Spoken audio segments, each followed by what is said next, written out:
Hi everyone, this is Nina Yang with Waffle Flower. I'm joining our friends and Simon Says today in celebrating STAMPtember. I'm going to share how to use stamps to add texture and dimension to a card. The stamp set I'm using today is called First Step. The name of the set came from the sentiment that says, every journey needs a first step. But the sentiment I'm using today is she believed she could, so she did. I think it will make a great encouragement card to any girl in your life who's facing a challenge. I'm adhering a piece of black cardstock to a piece of craft cardstock. I will then cut them out together with an A2 sized die to cover the front of my card. Before I ink up the stamps, I'm going to play with the positions on the card. This helps me visualize what the card will look like when it's finished.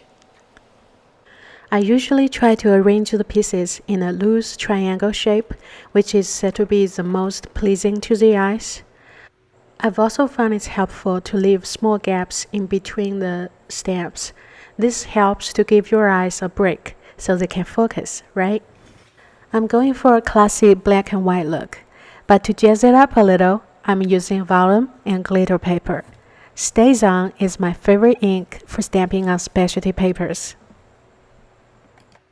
I'm stamping the flowers 3 times on some silver paper. I'm going to cut out each layer for the stacked flower and then mix them up with some vellum layers. Since vellum has a slippery surface, my favorite way to stamp a vellum is to use the Misty tool. I'm cutting out the base layer of the flower from both the vellum and the silver paper because I haven't decided which one to use yet. Now it's time to cut the second layer. I always start by cutting off the outermost layer of petals and then work from there, because you can always cut more if you need it, but you cannot add it back, right? Play with the layers you have until you're satisfied. Do the same thing on the silver layers as well. When you have the layers the way you want, it's time to add some foam tape. I like to add the foam tape to the bigger piece so I can bring the smaller piece to it. It's easier for me to line them up this way. Now I have 2 versions of the flower ready, one on a silver base, the other on the vellum base. I will decide later which one I'll use for the card.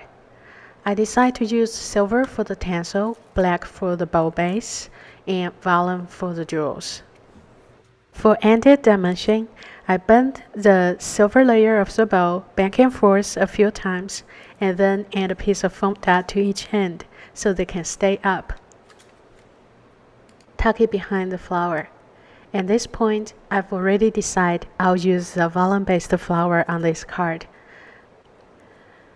Adhere the pieces down to your card base and then stamp the sentiment when you are done. Thank you for watching this video. I hope it will inspire you to find more uses for your stamps. Thanks Simon Says for having me. Happy STAMPtember!